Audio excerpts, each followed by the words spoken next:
माता की, नरेंद्र मोदी जी, नरेंद्र मोदी जी, नितिन नवीन जी, नितिन नवीन जी, नरेंद्र मोदी जी, नरेंद्र मोदी जी। भारत माता की, भारत माता की। ইতিমধ্যে যশস্বী প্ৰধানমন্ত্ৰী মাননীয় শ্ৰীযুত নৰেন্দ্ৰ মোদী ডাঙৰীয়া আমাৰ মঞ্চত আহি উপস্থিত হৈছেহি। সেয়েহে মাননীয় প্ৰধানমন্ত্ৰী মহোদয়ক সম্বৰ্ধনা জনাব শোণিতপুৰ লোকসভা সমষ্টিৰ মাননীয় সাংসদ শ্ৰীযুত ৰঞ্জিত দত্তদেৱে এখনি অসমীয়া স্বাভিমান ফুলাম গামোচাৰে।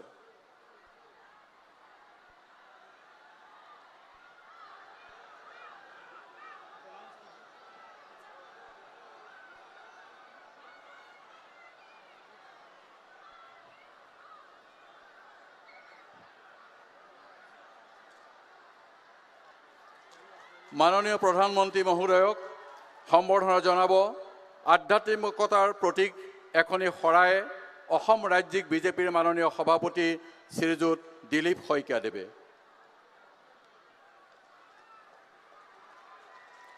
ইয়াৰ পিছতে পুনৰ সম্বৰ্ধনা জনাব মাননীয় সাংসদ ৰঞ্জিত দত্তদেৱে এটা ফুলাম জাপিৰে।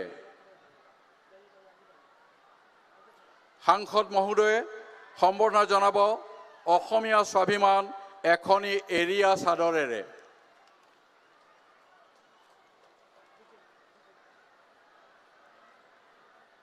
সম্বৰ্ধনা জনাব প্ৰধানমন্ত্ৰী মহোদয়ক গুৰুজনাৰ সৃষ্টিৰাজি লোকবাদ্য এযোৰ ভোৰ তালেৰে।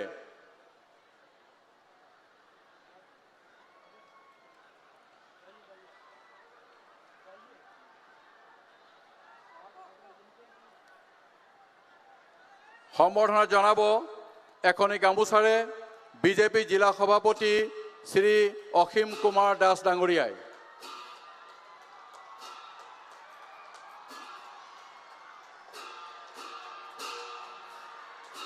সকলোৱে উৰুলি দিয়ক।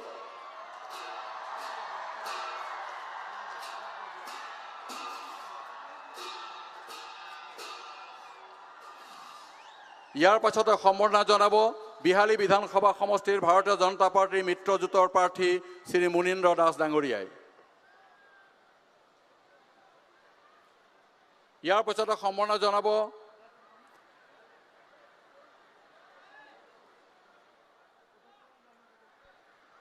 এতিয়া মাননীয় ৰাজ্যিক সভাপতি শ্ৰীযুত দিলীপ শইকীয়া ডাঙৰীয়াক উপস্থিত ৰাইজক সম্বোধি আদৰণি ভাষণ প্ৰদান কৰিবৰ কাৰণে অনুৰোধ জনালোঁ।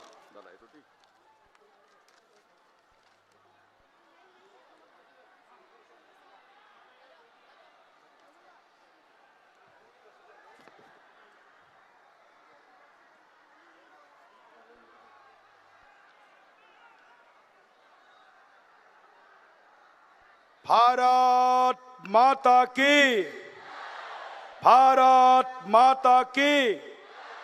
परम श्रद्धेय नरेंद्र मोदी जी, परम श्रद्धेय नरेंद्र मोदी जी।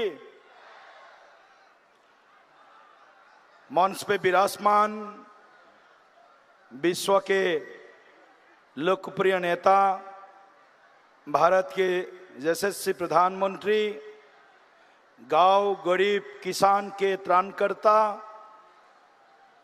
परम श्रद्धेय नरेंद्र मोदी जी को आज यहाँ बाबा विश्वनाथ के पावन पवित्र भूमि में विश्वनाथ जिले के तीनों विधानसभा समष्टि से आए हुए लोगों के ओर से बहुत बहुत अभिनंदन, बधाई और आपको स्वागत करता हूँ। हमारे बीच में उपस्थित, हमारे मजत उपस्थित श्रद्धेय रंजित दत्त डांगरिया, हमारे मजत उपस्थित तीनोगराकी प्रार्थी श्री पल्लव लोचन दास डांगरिया, श्री मंजित दास डांगरिया,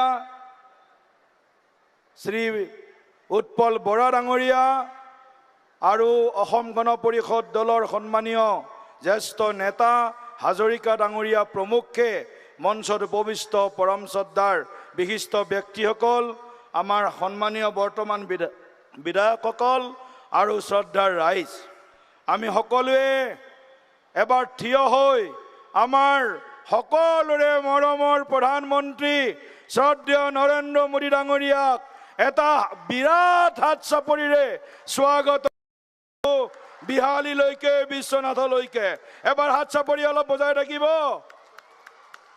এয়া আমাৰ সকলোৰে মৰমৰ অসমৰ উত্তৰ পূৰ্বাঞ্চলৰ সুহৃদ অভিভাৱক শ্ৰদ্ধেয় নৰেন্দ্ৰ মোদী ডাঙৰীয়া।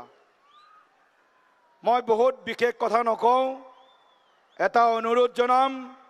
আদৰণীয় প্ৰধানমন্ত্ৰী নৰেন্দ্ৰ মোদী ডাঙৰীয়াৰ নেতৃত্বত যোৱা প্ৰায় 11টা বছৰ অসমে চতুৰ্দিশ বিকাশৰ আগলৈ আগবাঢ়িছে।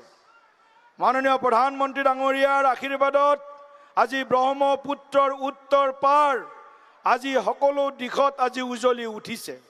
অসমৰ বিভিন্ন প্ৰান্তৰ গাঁৱত বাস কৰা, ভিতৰুৱা অঞ্চলত বাস কৰা, চাহ বাগিচা অঞ্চলত বাস কৰা, চহৰত বাস কৰা সৰ্বস্তৰৰ জনগণৰ বাবে প্ৰধানমন্ত্ৰী ডাঙৰীয়াই বিগত প্ৰায় 11.5টা বছৰ 12টা বছৰে অসমক যি মৰম দিলে তাৰ মাত্ৰ এটা উদাহৰণ আপোনালোকৰ আগত ব্যক্ত কৰিব বিচাৰিছো। প্ৰধানমন্ত্ৰী শ্ৰদ্ধেয় নৰেন্দ্ৰ মোদী ডাঙৰীয়াই যোৱা 10টা বছৰত অসমক 9 লাখ কোটি টকা দি অসমৰ উত্তৰণৰ বাবে যি তেখেতে আমাক আশীৰ্বাদ দিছে আমি পাহৰিব নোৱাৰো। কংগ্ৰেছ চৰকাৰ যেতিয়া আছিল অসমত, কংগ্ৰেছ চৰকাৰৰ 10 বছৰৰ কাৰ্যকালত অসমে মাত্ৰ লাভ কৰিছিল 1.70 লাখ কোটি টকা। কিন্তু আমাৰ প্ৰধানমন্ত্ৰী ডাঙৰীয়াই প্ৰায় 5 গুণ বেছি ধন আমাক অসমক প্ৰদান কৰি অসমৰ প্ৰতি তেখেতৰ যি দায়িত্ববোধ তাক প্ৰকাশ কৰিছে। এই উত্তৰ পাৰত বাবা বিশ্বনাথ আমাৰ পবিত্ৰ যি মন্দিৰ, এই অঞ্চলত প্ৰধানমন্ত্ৰী ডাঙৰীয়াৰ নেতৃত্বত অসমৰ সৰ্বকালৰ জনপ্ৰিয় কৰ্মদক্ষ মুখ্যমন্ত্ৰী ডক্টৰ হিমন্ত বিশ্ব শৰ্মা ডাঙৰীয়াৰ নেতৃত্বত আজি অসমত আজি মঙলদৈ মেডিকেল কলেজ পাবলৈ সক্ষম হৈছে, বিশ্বনাথে মেডিকেল কলেজ পাবলৈ সক্ষম হৈছে, লখিমপুৰে মেডিকেল কলেজ পাবলৈ সক্ষম হৈছে। এনেকুৱা অসংখ্য উদাহৰণ আছে যাৰ কাৰণে আমি সকলোৱে আজি প্ৰধানমন্ত্ৰী নৰেন্দ্ৰ মোদী ডাঙৰীয়াৰ ওচৰত কৃতজ্ঞ, আমি ঋণী। আজি আমি ইয়াৰ পৰাই আমাৰ অভিভাৱক প্ৰধানমন্ত্ৰী নৰেন্দ্ৰ মোদী ডাঙৰীয়াক আকৌ এবাৰ বিশ্বনাথ, বিহালী আৰু গহপুৰ তিনিওটা সমষ্টিৰ ৰাইজৰ হৈ আন্তৰিক ধন্যবাদ জ্ঞাপন কৰিছো। তিনিওজন প্ৰাৰ্থী আমি সকলোৱে জানো, তিনিওজন প্ৰাৰ্থী ৰাইজৰ লগত ওতঃপ্ৰোত সম্পৰ্ক আছে। পল্লৱ লোচন দাস ডাঙৰীয়াই হওক, উৎপল বৰা ডাঙৰীয়াই হওক, মুনীন্দ্ৰ দাস ডাঙৰীয়াই হওক, তিনিওজন প্ৰাৰ্থীয়ে ৰাইজৰ ওচৰত গৈছে। মই বিনম্ৰতাৰে আপোনালোকক অনুৰোধ কৰিছো, অহা 9 এপ্ৰিল তাৰিখে এখন সুৰক্ষিত অসম আৰু এখন বিকশিত অসম আদৰণীয় প্ৰধানমন্ত্ৰী নৰেন্দ্ৰ মোদী ডাঙৰীয়াৰ নেতৃত্বত অসমৰ মাননীয় মুখ্যমন্ত্ৰী ডক্টৰ হিমন্ত বিশ্ব শৰ্মাৰ নেতৃত্বত গঢ়ি তোলাৰ বাবে আপোনালোকে পদুম ফুলৰ ছবিত NDA প্ৰাৰ্থী মনোনীত প্ৰাৰ্থীক আপোনালোকে আপোনালোকৰ বহুমূলীয়া ভোট দি আপোনালোকৰ জনপ্ৰতিনিধি হিচাপে, বিধায়ক হিচাপে নিৰ্বাচিত কৰিব। মোৰ লগত সকলোৱে এবাৰ আকৌ ক'ব, ভাৰত মাতা কি, ভাৰত মাতা কি, BJP, BJP, AGP, BPF, Ganashakti, Rabha Hasong যৌথ মঞ্চ, NDA, Narendra Modiji, Narendra Modiji, doctor Himanta Biswa Sarma, doctor Himanta विश्व शर्मा। आदरणीय प्रधानमंत्री जी, आपको फिर से असम वासियों के ओर से बाबा विश्वनाथ के पवन पवित्र भूमि से हृदय से आपको इस बिहाली में बराली पठार, इस खेल पठार में आयोजित इस सभा में स्वागत करते हुए मैं अपने वाणी को यहीं विराम देता हूँ। बहुत बहुत धन्यवाद, नमस्कार।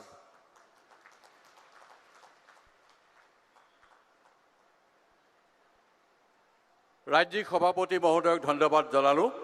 এতিয়া আমি অতি আগ্ৰহেৰে বাট চাই থকা আমাৰ মাজত উপস্থিত থকা যশস্বী প্ৰধানমন্ত্ৰী মহোদয়ক তেখেতৰ বহুমূলীয়া ভাষণ প্ৰদান কৰিবৰ কাৰণে আমি অনুৰোধ জনাইছোঁ।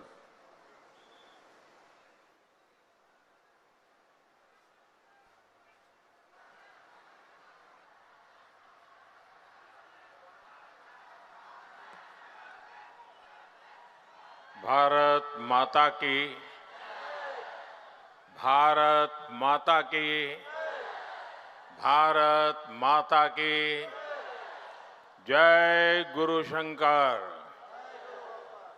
जय गुरु शंकर।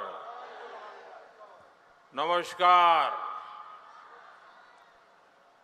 उजोनीर राइजोलोय मोरोम आरु श्रद्धा जनाइशु।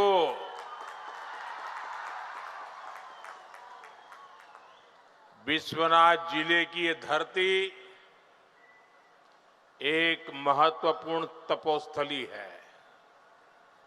यहां गंगमऊ थान है।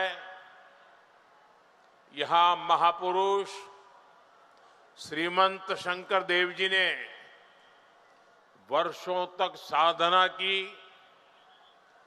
भक्ति और समाज सुधार की एक नई धारा प्रवाहित की। यहां से कुछ ही दूरी पर मां कल्याणी का पावन स्थान है और आप सबको मालूम है काशी के लोगों ने मुझे सांसद बनाया है। मैं बाबा विश्वनाथ की काशी का सांसद हूं और आज ये विश्वनाथ की जनता जनार्दन यहाँ की गुप्त काशी में मैं आज यहां भी आपको प्रणाम करने आया हूं। साथियों, बाबा विश्वनाथ का आशीर्वाद हम सभी पर पूर्ण रहा है। भाजपा एनडीए पर रहा है और यहां मैं देख रहा हूं विश्वनाथ में भी बीजेपी एनडीए के लिए अभूतपूर्व समर्थन है। ये हुजूम, ये उत्साह एक ही बात स्पष्ट कर रहा है, एक ही उद्घोष कर रहा है, आको ए बार, आको ए बार, आको ए बार, आको ए बार बीजेपी सरकार, आको ए बार एनडीए सरकार। साथियों, ये दिल्ली में बैठे हुए लोगों के दिमाग में बैठ नहीं सकता है। मेरी नजर जहां पहुंचे मैं लोग ही लोग देख रहा हूं जी। और ये एक जिले की रैली है। पिछले 20 साल में, मैं दावे से कहता हूं, पिछले 20 साल में कांग्रेस ने पूरे हिंदुस्तान के लोगों को इकट्ठा करके भी इतनी बड़ी रैली नहीं कर पाए होंगे। मैं कांग्रेस वालों को चैलेंज करता हूं, ये जो जनसलाब है, एक बार वो ताकत हो तो पूरे हिंदुस्तान को इकट्ठा करके दिखा दे। इतना बड़ा मैं सोच नहीं सकता हूं कि एक जिले से इतनी बड़ी तादाद में लोग हमें आशीर्वाद देने आए। ये बहुत बड़ी बात है। मैं इस बार एनडीए के जितने कैंडिडेट हैं, इनको जरा आगे आने के लिए कह रहा हूं। सारे उम्मीदवार आगे आ जाए। जो इस बार चुनाव लड़ रहे हैं, सबके सब एनडीए के, देखिए 3 उम्मीदवार और इतनी बड़ी जनसभा। मैं 1 मिनट इन तीनों से फोटो निकलवा करके आता हूं।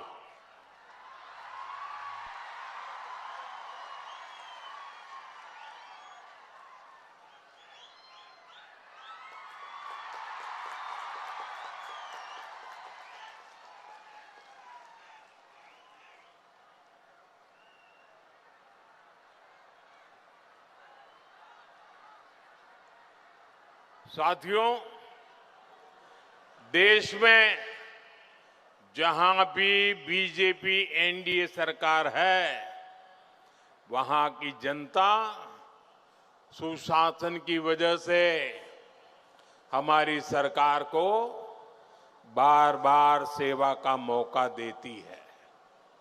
असम में पिछले चुनाव में आपने हमें भरपूर आशीर्वाद दिया था। मुझे विश्वास है असम की जनता इस बार भी बीजेपी एनडीए को रिकॉर्ड बहुमत देने जा रही है। मेरी बात सही है? जरा हाथ ऊपर करके ताली बजाइए। तीनों सीट आएगी, यहां से भारी बहुमत से आएगी। असम में इस बार जीत की हैट्रिक बनने वाली है।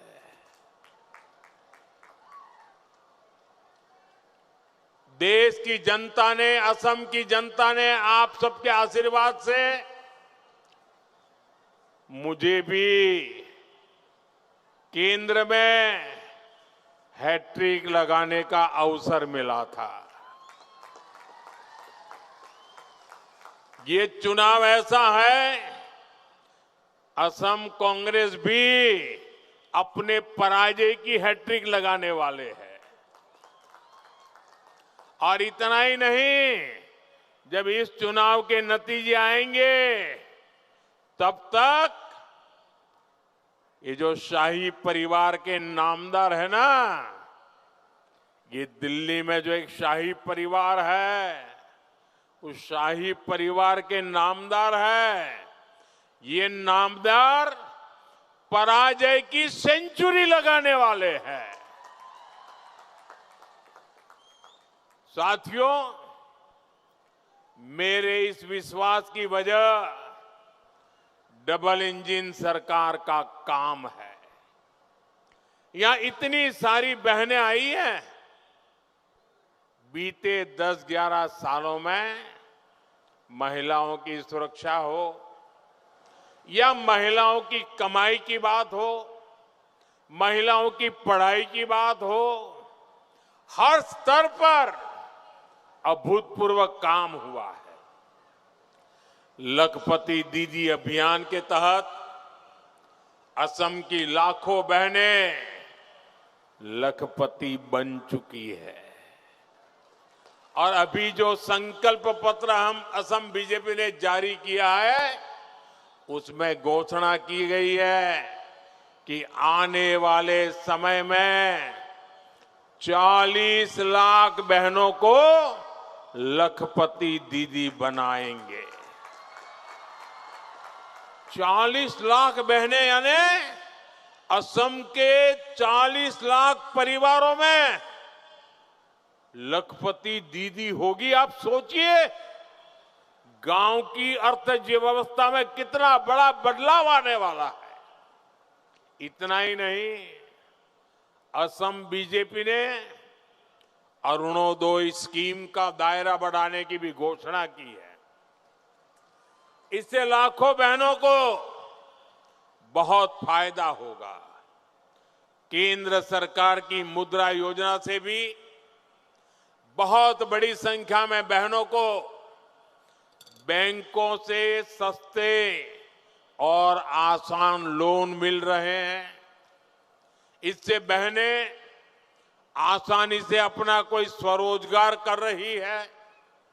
साथियों, हमारी सरकार महिलाओं को अपने घर की मालकिन बना रही है। गरीबों को जो पक्के घर मिल रहे हैं, उसमें भी काफी सारी रजिस्ट्रियां घर की महिला सदस्य के नाम की जा रही है। अभी तक असम में 22 लाख परिवारों को पक्के घर मिल चुके हैं। यह आंकड़ा आपको याद रहेगा? जरा बताइए ना, याद रहेगा? मैं दोबारा बताता हूं। 22 लाख परिवारों को पक्के घर मिले हैं। कितने? जरा जोर से बोलिए, कितने? कितने? 22 लाख परिवार। सोचिए, और असम बीजेपी आने वाले समय में 15 लाख और गरीब परिवारों के घर का सपना पूरा करने जा रही है। आप मेरा एक काम करेंगे? जरा हाथ ऊपर करके बताइए, मेरा एक काम करेंगे? पक्का करेंगे?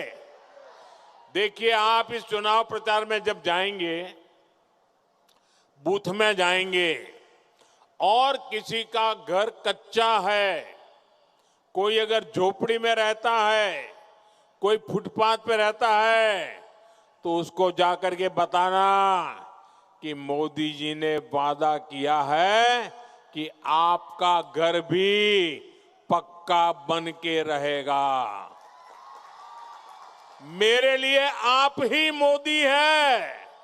आप घर घर जाके मेरी तरफ से बताएंगे, जो भी गरीब है उनको वादा करके आ जाइए, आप जो वादा करके आएंगे मैं पूरा कर दूंगा। साथियों, ये जो पक्के घर बनेंगे ना, अनेक घर महिलाओं के नाम पर बनेंगे।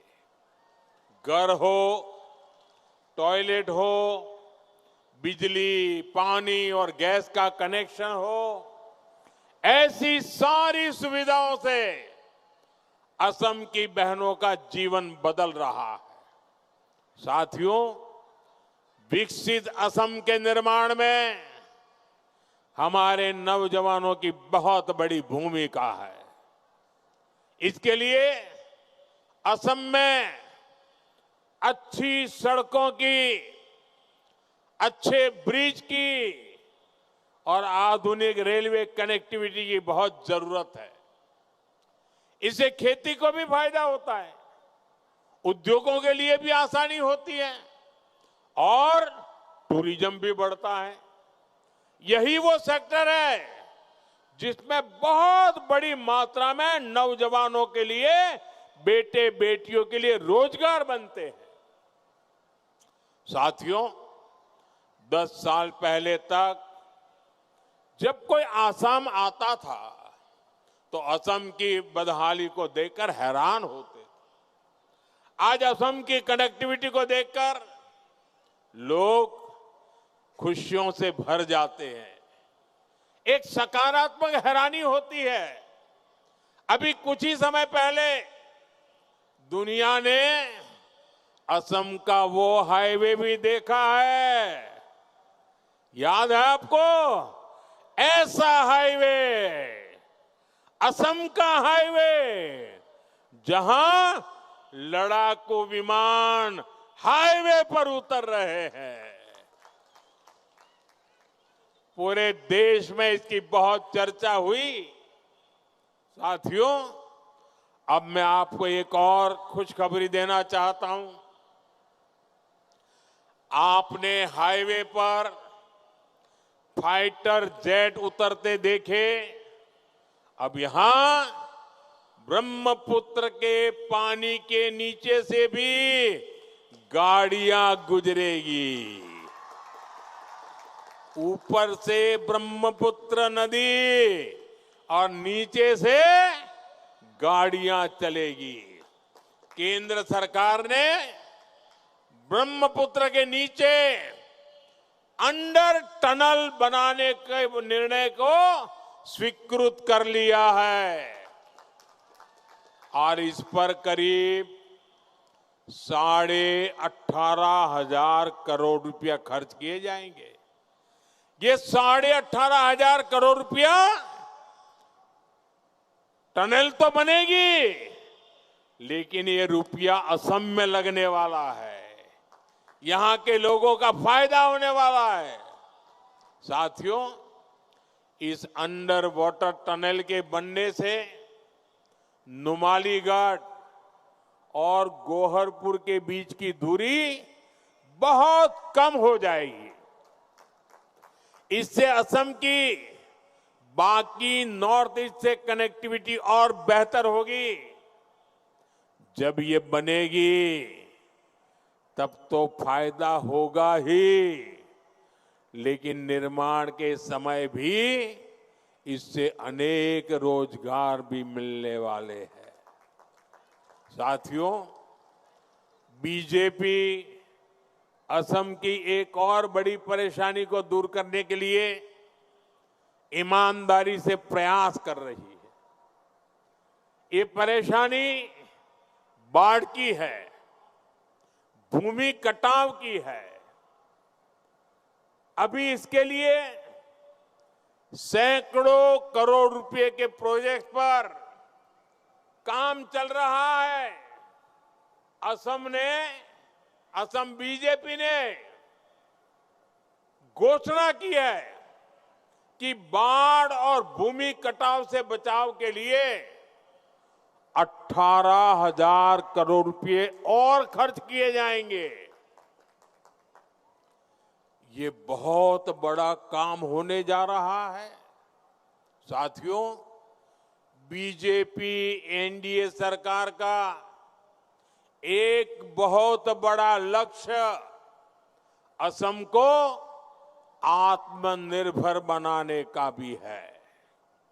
ये काम दशकों पहले शुरू होना चाहिए था, लेकिन कांग्रेस ने असम के सामर्थ्य के साथ न्याय नहीं किया। आज हमारी सरकार असम के सामर्थ्य को असम के विकास में लगा रही है। जैसे पेट्रोलियम सेक्टर है, बीते एक दशक में असम में पेट्रोलियम और पेट्रोकेमिकल उद्योगों को हमने बहुत बदल दिया है। मुझे ये बताते हुए बहुत गर्व है कि आज असम कच्चे तेल के उत्पादन में नए रिकॉर्ड बना रहा है।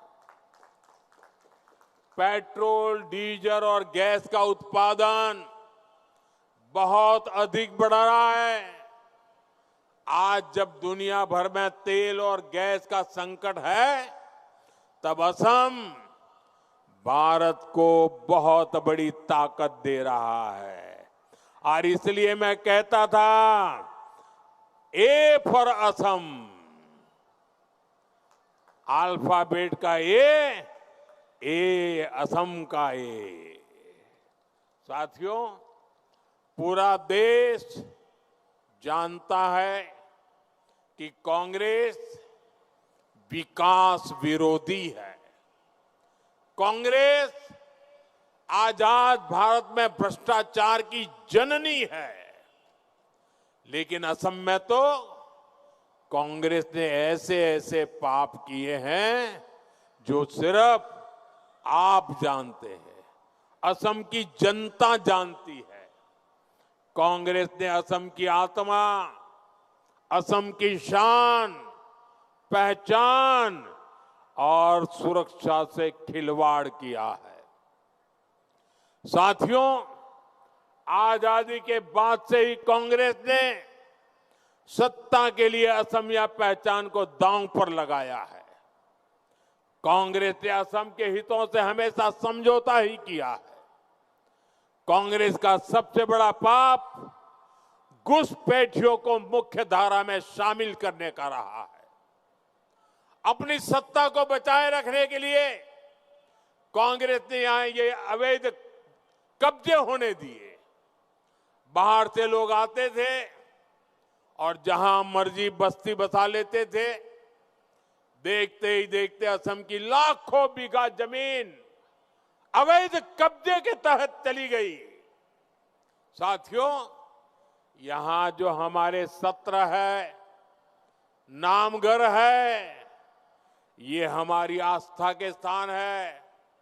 लेकिन कांग्रेस ने असम के अलग अलग जिलों में सत्र की हजारों बीघा भूमि पर अवैध कब्जे होने दिए। वोट बैंक को बचाने के लिए अवैध कब्जे होने दिए। जहां कीर्तन, बोरगीत और भागवत से समाज का जुड़ाव होता, वहां कांग्रेस ने घुसपैठियों को बसा दिया। आज बीजेपी सरकार अवैध कब्जों के खिलाफ एक्शन ले रही है। बीते सालों में सत्र से जुड़ी ऐसी हजारों बीघा जमीन से अवैध कब्जे हटाए हैं। साथियों, कांग्रेस की दुर्नीति ने असम की शान, यहां की सेंचुरी को, जंगलों को और एक सींग वाले राइनो तक को नहीं छोड़ा। लाओ खोवा बुराचा पोरी में क्या हालत थी, ये आप सभी ने देखा है। लाओ खोवा बुराचा पोरी सेंचुरी अभी राइनो का घर हुआ करता था। कांग्रेस ने राइनो का घर छीनकर अपने वोट बैंक को दे दिया। इसलिए यहां राइनो को देखने के लिए लोग तरस गए। इसका सीधा असर टूरिज्म पर पड़ा, आपकी रोजी रोटी पर पड़ा, आपके रोजगार पर पड़ने लगा। साथियों, आपने बीजेपी एनडीए सरकार बनाई और हमारी सरकार ने अवैध कब्जे को हटाया। अब 40 साल बाद इस सेंचुरी में फिर से एक सींग वाले राइनो दिखने लगे हैं। ये सिर्फ घुसपैठियों से जमीन वापस लेने का अभियान नहीं है, ये असम की पहचान, असम की परंपरा और प्रकृति को घुसपैठियों से बचाने का अभियान है। लेकिन आपको सावधान भी रहना है। कांग्रेस अब खुलकर अवैध कब्जे के पक्ष में आ गई है। कांग्रेस खुलकर घुसपैठियों का बचाव कर रही है। इसलिए आपका एक वोट असम की सुरक्षा तय करेगा। घुसपैठ और घुसपैठियों के इरादे पस्त करेगा। आपनार एटा भोटे अहोमोर हुरेखा सुनिश्चित करीब अनुप्रवेशारो अनुप्रवेशकारी उद्देश्य विफल करिब। साथियों, एक तरफ बीजेपी एनडीए सरकार घुसपैठियों से अवैध कब्जा छुड़ा रही है, वहीं दूसरी तरफ यहां के संतानों को भूमि के अधिकार दे रही है। मिशन वसुंधरा के तहत 23 लाख से अधिक असम के मूल निवासी भूमि के मालिक बने हैं। ये जनजातीय समाज के लिए, एससी कम्युनिटी के परिवारों के लिए बहुत बड़ा सुरक्षा कवच बन रहा है और यही सच्चा सामाजिक न्याय है। यही बाबा साहब आंबेडकर के संविधान का सम्मान है। असम बीजेपी ने घोषणा की है कि हर जरूरतमंद आदिवासी और मूल निवासी परिवार को जमीन का मालिकाना अधिकार दिया जाएगा। साथियों, विश्वनाथ की पहचान तो चाय बागानों से है, टी गार्डन से है। यहां का मनोबारी चाय बागान हमारी शान है और इस चाय वाले का मोह चाय के बागानों से नहीं होगा तो भला किसका होगा। और आज मेरे लिए खुशी की बात है कि चुनाव घोषित होने के बाद मैं आज पहली बार आया, तो मैंने चुनाव प्रचार का अभियान कहां से शुरू किया? मैं आज सुबह सुबह चाय बागान चले गया। चाय बागान में काम करने वाली माताओं बहनों के आशीर्वाद लिए। चाय बागान में काम करने वाली माताओं बहनों के आशीर्वाद लेने के बाद मैं असम में चुनाव के लिए वोट मांगने के लिए निकला हूं। और मुझे पक्का विश्वास है, चाय बागान की माताओं बहनों का आशीर्वाद कभी भी बेकार नहीं जाता है। यहां लगभग 200 सालों का परिश्रम है, पूरी परंपरा है, लेकिन आपको कांग्रेस के पाप नहीं भूलने हैं। कांग्रेस ने 60 सालों में चाय समुदाय को, चाय बागानों में काम करने वालों को छोटी छोटी चीजों के लिए तरसाए रखा। कांग्रेस की सरकार को कभी याद ही नहीं आया कि टी गार्डन में काम करने वालों को भी भूमि का अधिकार चाहिए। साथियों, बीजेपी एनडीए सरकार ने चाय बागान में काम करने वाले लाखों परिवारों को भूमि के पट्टे देने का काम शुरू कर दिया। भूमि पर अधिकार देना शुरू किया है। और मेरा सौभाग्य है कि कुछ समय पहले गुवाहाटी में मुझे भी ऐसे अनेक चाय बागान के परिवारों को जमीन के दस्तावेज सौंपने का अवसर मिला। अब टी गार्डन के लाखों परिवारों को पक्के घर, टॉयलेट, गैस सिलेंडर, नल से जल, बिजली, ऐसी अनेक सुविधाएं मिलना और भी आसान हो जाएगा। असम बीजेपी ने अपने संकल्प पत्र में टी गार्डन में काम करने वाले साथियों की मजदूरी बढ़ाने की भी घोषणा की है। साथियों, जिनको किसी ने नहीं पूछा, मोदी उनको पूजता है।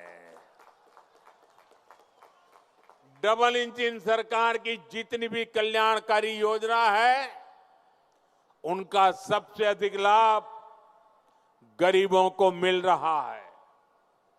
लाखों परिवारों को फ्री अनाज मिल रहा है, फ्री इलाज मिल रहा है। कांग्रेस के राज में बच्चों की स्कॉलरशिप तक में घोटाले ही घोटाले हुआ करते थे। आज एससी एसटी परिवारों के बच्चे की पढ़ाई के लिए उनके बैंक खाते में सीधे पैसे जमा किया जाता है, बीच में कोई कट कमीशन नहीं हो सकता। बीजेपी तुष्टीकरण नहीं, सबका साथ, सबका विकास करती है। इसलिए बीजेपी एनडीए को विजयी बनाना है। बीजेपी तुष्टीकरण नहोय, हकोलोरे लोग होई, हकोलोर उन्नति हाधोन करे। सेई कारणे बीजेपी एनडीए का जय कौरवा लागे। साथियों, आपसे बात करते हुए मैं कनकलता बरुआ और मुकुंद काकोती का भी, उनको भी पुण्य स्मरण करूंगा, उनका याद करूंगा। आजादी की लड़ाई में 17 साल की एक बेटी सीने पर गोली खाती है, लेकिन हाथ से तिरंगा नहीं छोड़ती। ऐसे बलिदानों ने हमें ये आजादी दी है। लेकिन कांग्रेस ने आजादी की लड़ाई का सारा श्रेय सिर्फ एक शाही परिवार को दे दिया। आज की पीढ़ी कांग्रेस की ये सच्चाई देखकर हैरान है। आज बीजेपी एनडीए को पूरे देश में समर्थन इसलिए भी मिल रहा है क्योंकि बीजेपी विकास भी करती है और विरासत का सम्मान, सुरक्षा और समृद्धि भी सुनिश्चित करती है। वही कांग्रेस को देश की विरासत से, देश के गौरवमयी इतिहास से नफरत है। साथियों, असम की जनता भारत रत्न भूपेन हजारिका जी का अपमान भी नहीं भूल सकती। बीजेपी एनडीए सरकार ने महान भूपेन हजारिका जी को भारत रत्न दिया, लेकिन कांग्रेस के जो वर्तमान अध्यक्ष हैं, उन्होंने इसका उपहास उड़ाया, मजाक उड़ाई। हमने तो कांग्रेस के उस नेताओं का भी सम्मान किया जिन्होंने असम के लिए, देश के लिए अपना योगदान दिया। लेकिन कांग्रेस अपने नेताओं को भी भुला देती है। आप याद कीजिए, बाबू छबीलाल उपाध्याय जी असम कांग्रेस के अध्यक्ष थे। उनका इतना बड़ा योगदान, लेकिन कांग्रेस ने उनको भी दरकिनार कर दिया। साथियों, यह हमारी सरकार है जिसने उनके नाम पर इंजीनियरिंग कॉलेज का नामकरण किया। गुवाहाटी और सोनितपुर में उनकी प्रतिमा लगाई ताकि उनका योगदान भावी पीढ़ी जान सके। साथियों, बीते 10-11 वर्षों में बीजेपी एनडीए सरकार ने असम के, नॉर्थ ईस्ट के अनेक लोगों को पद्म पुरस्कार से सम्मानित किया। ये हमारी सरकार ही है जिसने श्रीमंत शंकरदेव जी की जन्मभूमि बतौद्रवा थान का विकास किया। ये बीजेपी सरकार ही है जिसने असमिया भाषा को शास्त्रीय भाषा का दर्जा दिया है। इसलिए आपका वोट विकास और विरासत दोनों के नाम पर पड़ना चाहिए। आपना लोकोर भोट बिका आरो हंसकृति देव तारे नाओ पराटो उचित। साथियों, बीजेपी एनडीए ने अपने बहुत परिश्रमी काम करने वाले अपने कार्यकर्ताओं को उम्मीदवार बनाया है। ये सारे परिश्रमी कार्यकर्ता हैं। इन सभी को भारी मतों से विजयी बनाना है। आप सभी को याद रखना है, बूथ जीतेंगे तो चुनाव जीतेंगे। मेरे साथ बोलेंगे, मैं कहूंगा बूथ जीतेंगे तो आपको बोलना है चुनाव जीतेंगे। बूथ जीतेंगे, बूथ जीतेंगे, बूथ जीतेंगे। बूथ जिकिले निर्वाचन जिकीम। बूथ जिकिले, बूथ जिकिले, बूथ जिकिले, बूथ जिकिले निर्वाचन जिकीम। आपको मेरा एक और काम करना है। आप जिससे भी मिले, अभी मतदान 9 तारीख को होने वाला है। आप गांव-गांव जाएंगे, घर घर जाएंगे। आप जिसको भी मिलेंगे, मेरा एक काम करेंगे, जरा हाथ ऊपर करके बताएंगे मेरा काम करेंगे। सबके सब लोग करेंगे। आप जब भी जिसको मिले तो उनको कहिएगा कि मोदी जी ने बोहाग बिहू की शुभकामनाएं दी है। मेरी शुभकामनाएं पहुंचा देंगे, हर किसी को पहुंचा देंगे। आपका बहुत बहुत धन्यवाद। मेरे साथ बोलिए भारत माता की, भारत माता की, भारत माता की। वंदे वंदे वंदे वंदे वंदे वंदे वंदे वंदे वंदे वंदे वंदे वंदे वंदे वंदे।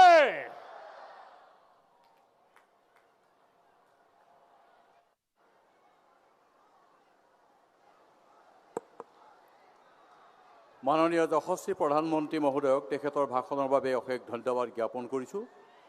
এতিয়া আজি আমি সভাৰ সমাপ্তি ঘোষণালৈ আহিছোঁ। আজিৰ এই সভাত আমাৰ তিনিওটা সমষ্টিৰ পৰা যিসকল কাৰ্যকৰ্তা আহি সভাৰ সুস্থ বৃদ্ধি কৰিলে তেখেতসকলৰে আন্তৰিক ধন্যবাদ আৰু কৃতজ্ঞতা জ্ঞাপন কৰি আজি আমি সভাৰ সমাপ্তি ঘোষণা কৰিছোঁ। ধন্যবাদ।